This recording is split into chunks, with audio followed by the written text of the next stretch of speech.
Il y a peu de jours, nous avons quitté le mois de Ramadan et nous avons eu l'occasion de dire et de répéter à plusieurs fois que l'homme se doit de maîtriser sa langue et de s'abstenir de mentir, de calomnier et de se livrer à de faux témoignages. Le prophète sallallahu alayhi wa sallam a effectivement dit par rapport à cela: celui qui ne délaisse pas la parole mensongère et le fait d'agir trompeusement, Allah subhanahu wa ta'ala n'a nul besoin qu'il laisse sa nourriture et sa boisson. On peut comprendre de ce hadith que le fait de mentir en étant jeûneur, en observant le jeûne, le fait d'agir trompeusement en fonction du mensonge, cela annule le jeûne. Oui, هذا هو ظاهر الحديث. من لم يدع قول الزور والعمل به فليس لله حاجة في أن يضع طعامه وشرابه. C'est ce qu'on comprend. Même si cela peut être nuancé. C'est pour cette raison, mon cher frère et ma chère sœur, tu dois considérer attentivement ce que tu vas dire avant de le dire, et tu dois considérer attentivement ce que tu dois faire, ce que tu veux faire avant de le faire. Ce que tu vas dire, si cela est une bonne parole, une parole utile ou permise ou en cas de besoin, alors dans ce cas, tu peux t'exprimer, tu peux parler, sinon retiens-toi de parler. Le prophète sallallahu alayhi wa sallam nous enseigne que le serviteur dit certes une parole sans avoir conscience clairement de sa portée. Le serviteur peut s'exprimer sans avoir pris conscience de la portée de sa parole, mais que ce soit une parole qui le fait trébucher en enfer sur une distance supérieure à celle qui sépare l'Orient de l'Occident. Et il dit dans une autre version du même hadith, le serviteur dit certes une parole sans y prêter attention qui lui vaudra la colère d'Allah subhanahu wa ta'ala, parole qui le précipitera en enfer. Combien de fois il est temps, mes frères et sœurs, qu'on mesure vraiment la gravité de la chose. Je pense qu'on ne mesure pas la gravité et les dangers que nous encourons en dépliant cette langue. Oui, souvent quand nous commettons des désobéissances à travers nos actes, nous avons fait des choses. Je ne parle pas des paroles, des actes que nous avons commis et qui sont des désobéissances en Allah. Rapidement, on s'en rend compte, on prend conscience de la gravité de la chose et souvent on revient, on demande pardon à Allah. Mais quand c'est la parole, on considère que ce n'est pas grave. Ce n'est pas assez grave. Alors que ces deux hadiths que nous venons de citer nous montrent qu'une simple parole peut suffire pour te traîner dans l'enfer. Wal'iyadhu billah. Une simple parole que tu ne considères pas. C'est pour cette raison, la parole et l'acte sont au même niveau. C'est pour cette raison que le prophète sallallahu alayhi wa sallam a dit un jour à Mu'adh, ce grand compagnon radiyallahu anhu, il lui dit: préserve-toi de ceci. Et il fait référence et il indexe sa langue, le prophète. Ya Mu'adh, ô Mu'adh, préserve-toi de ceci. Et il montre sa langue. Et à Mu'adh de demander: serons-nous interrogés, rendrons-nous des comptes par rapport à ce que nous disons? C'est pas très grave, il pensait. Il demande au prophète: allons-nous rendre compte de ce que nous disons, de nos paroles? Et au prophète sallallahu alayhi wa sallam de répondre en disant que ta mère pleure ta perte. C'est une expression que souvent les Arabes utilisent pour te dire que tu es dans une situation grave, tu es dans une situation dangereuse. Thakilatka ummuk, c'est-à-dire que malheur à toi, tu es dans une situation grave. Thakilatka ummuk, que ta mère pleure ta perte. Et il continue en disant: y a-t-il autre chose qui précipite les gens la face dans le feu, si ce n'est la récolte de ce qu'ont proféré leur langue? Y a-t-il autre chose qui précipite les gens la face dans l'enfer, si ce n'est sur ce qu'ils ont dit, sur ce qu'ils ont proféré à travers cette langue? C'est pour cette raison, nous disons que cette langue, c'est ton allié dans le bien, mais c'est ton pire ennemi dans le mal.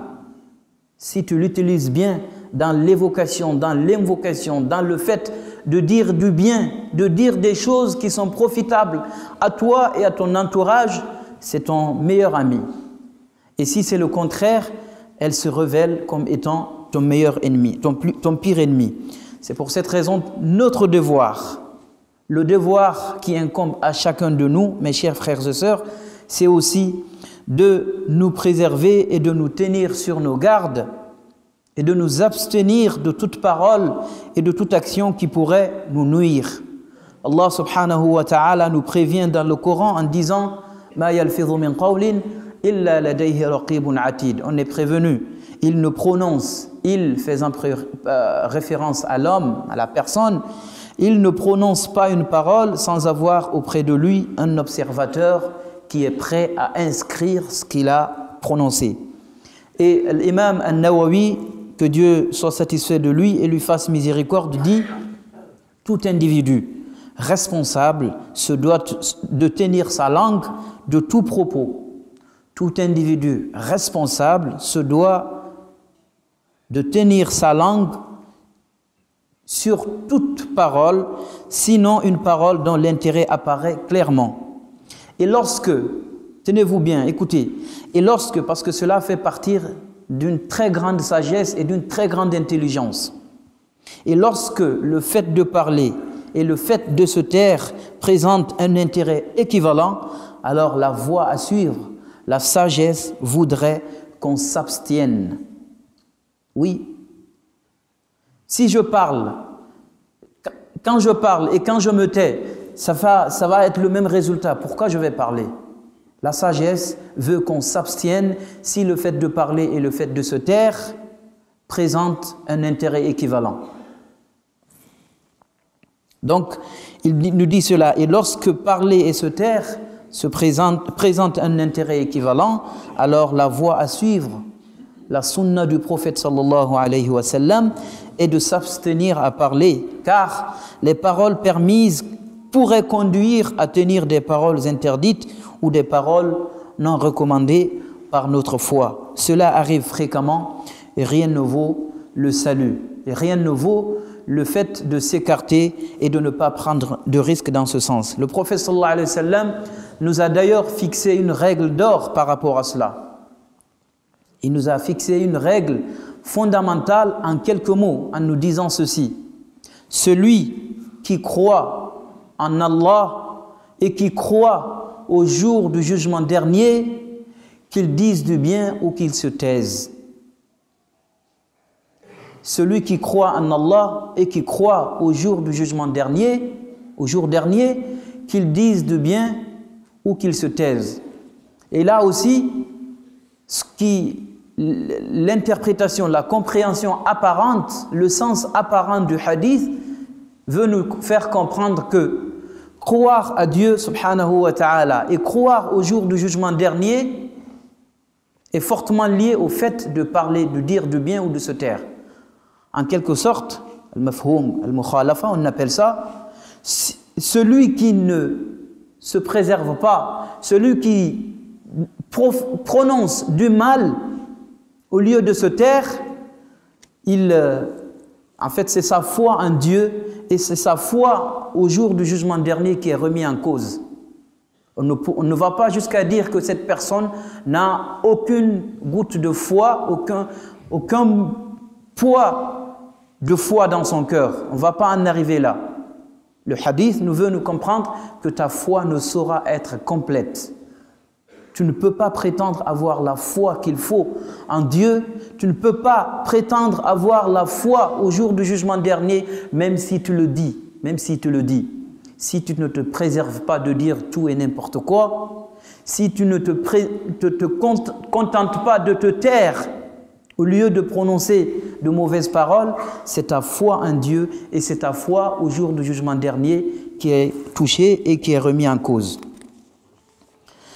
C'est pour cette raison, encore une fois, cette langue, c'est un grand bienfait d'Allah subhanahu wa ta'ala à notre égard, mais ça peut être un très grand ennemi. Oui, encore une fois, à travers de simples paroles. Combien de fois nous nous retrouvons, parfois même à l'intérieur de la mosquée, tu sors d'une prière, d'une grande adoration qui est censée te rendre meilleur, qui est censée te défendre de tout ce qui est mauvais, et à l'intérieur de la mosquée, tu n'attends même pas de sortir et tu te livres à la calomnie, à la médisance, au mensonge et ainsi de suite.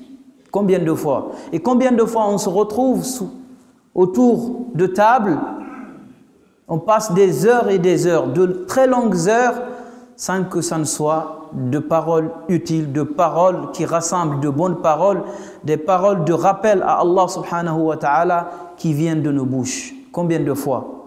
Alors que quand on fait face à quelqu'un, on lui parle de sa foi, il peut mal le prendre, alors que là on est en train de démolir en quelque sorte tout ce que nous faisons. À chacun de nous de faire attention à cela, car encore une fois, le premier hadith que nous avons cité, ce qu'on comprend directement du hadith, c'est que le fait de dire, de raconter, et le prophète sallallahu alayhi wa sallam d'ailleurs nous dit, il suffit pour une personne de raconter tout ce qu'il a entendu pour être menteur.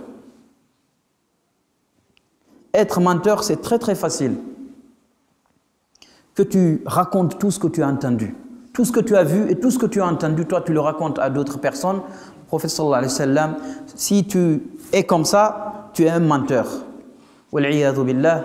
أقول قولي هذا وأستغفر الله لي ولكم من كل ذنب وخطيئة استغفروه إنه كان غفارا.